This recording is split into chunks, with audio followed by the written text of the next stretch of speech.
hypothesis testing.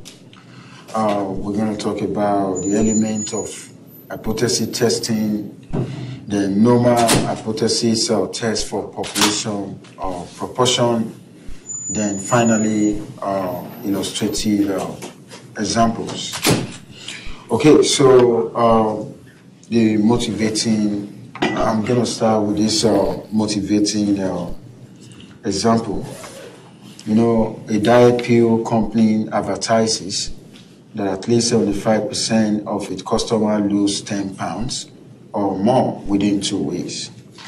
You suspect the company of falsely advertising the benefit of taking their pills.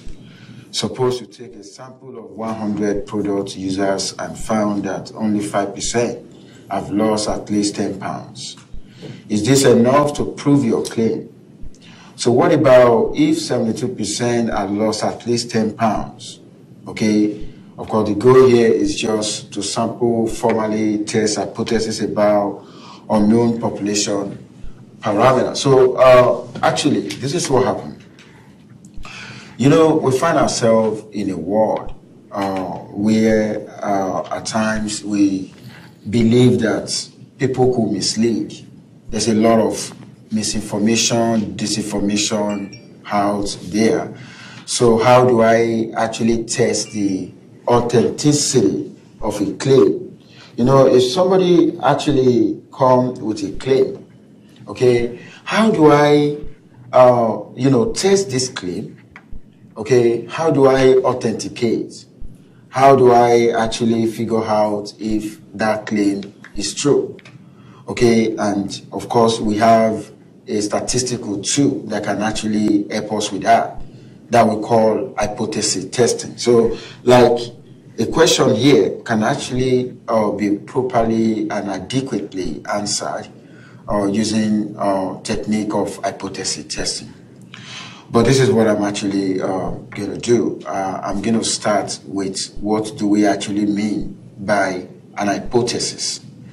Okay, so when I say hypothesis, okay, I'm going to say hypothesis, okay, is an assertion, okay, about the value, okay, of a parameter, okay, an assertion about the value of a parameter, okay, so that is what we mean by hypothesis.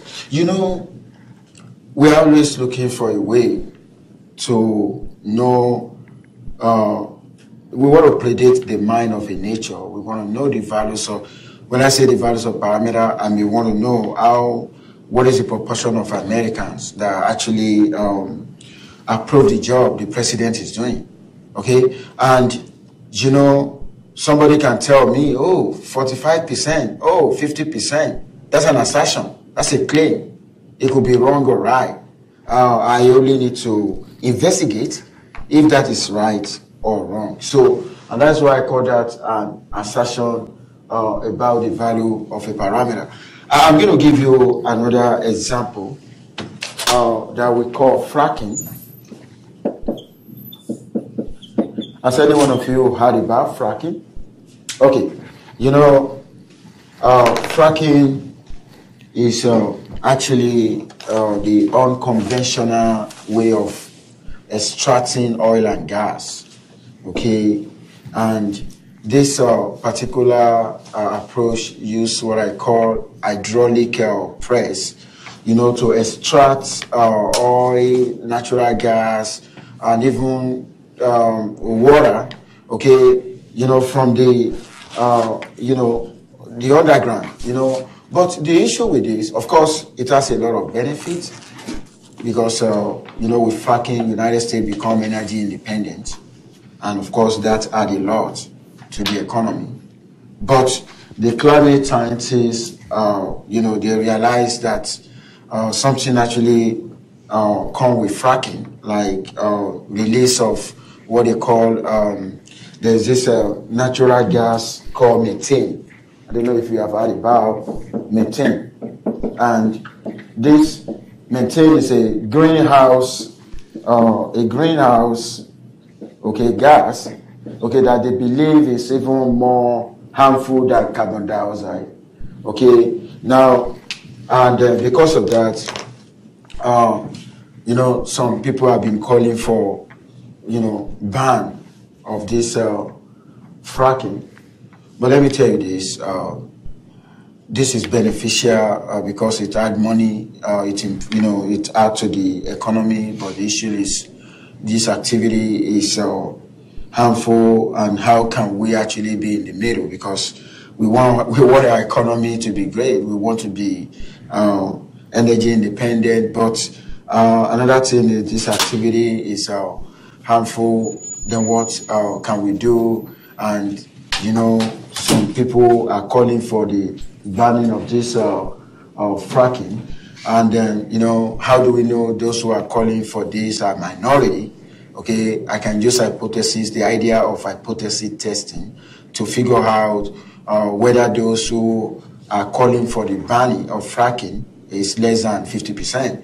So, you know, less than 50% probably could be called minority. So the idea of hypothesis testing can actually be used here. Even though I know you can't eat your cake and still have it, I always want to be in the middle. I want to be moderate. I don't want to go extreme, because when the fracking is banned, you know, it may affect the economy, and the United States, being the largest producer of oil and gas, may not be energy independent anymore. But what can we also do to, you know, in order not to, you know, the gas they maintain, you know, from fracking will not actually be harmful, okay, to people. So, like I said, hypothesis testing can actually be used in this. Now, when you're talking about hypothesis testing, we test the value of the population proportion. Not only that, we also test the values of population mean. I'm going to give you an example. There was a study conducted in between 1960 and 2002, okay? Between 1960 and 2002, this particular study was actually conducted by Center for Disease Control, okay? Okay, Center for Disease, okay, Control, okay? The CDC, okay? You know, they actually observe the trends, okay? The CDC observe, okay, the trend. They observe the trends. Okay, they observe the trends of weight, okay, height,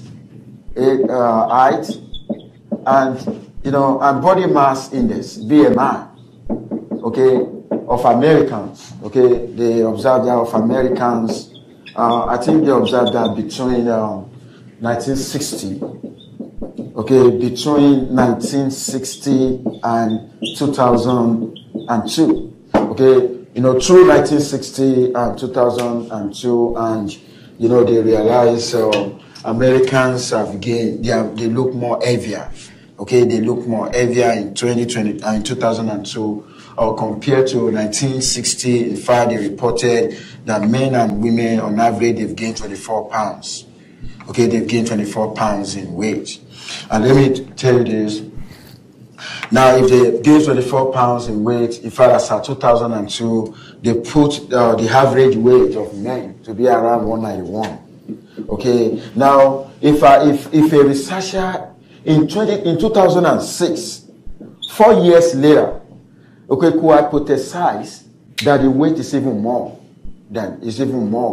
Okay. Now, the idea of hypothesis testing can actually be used, you know, to investigate that, okay, even in 2006, the weight has even gone beyond 191. So, like I guess, you know, what I'm trying to say, the idea of hypothesis testing can actually be used in testing the validity of a claim. And when I say validity of a claim, we are basically testing the value of a population parameter. And, you know, when I say population parameter, I'm actually talking about proportion and mean.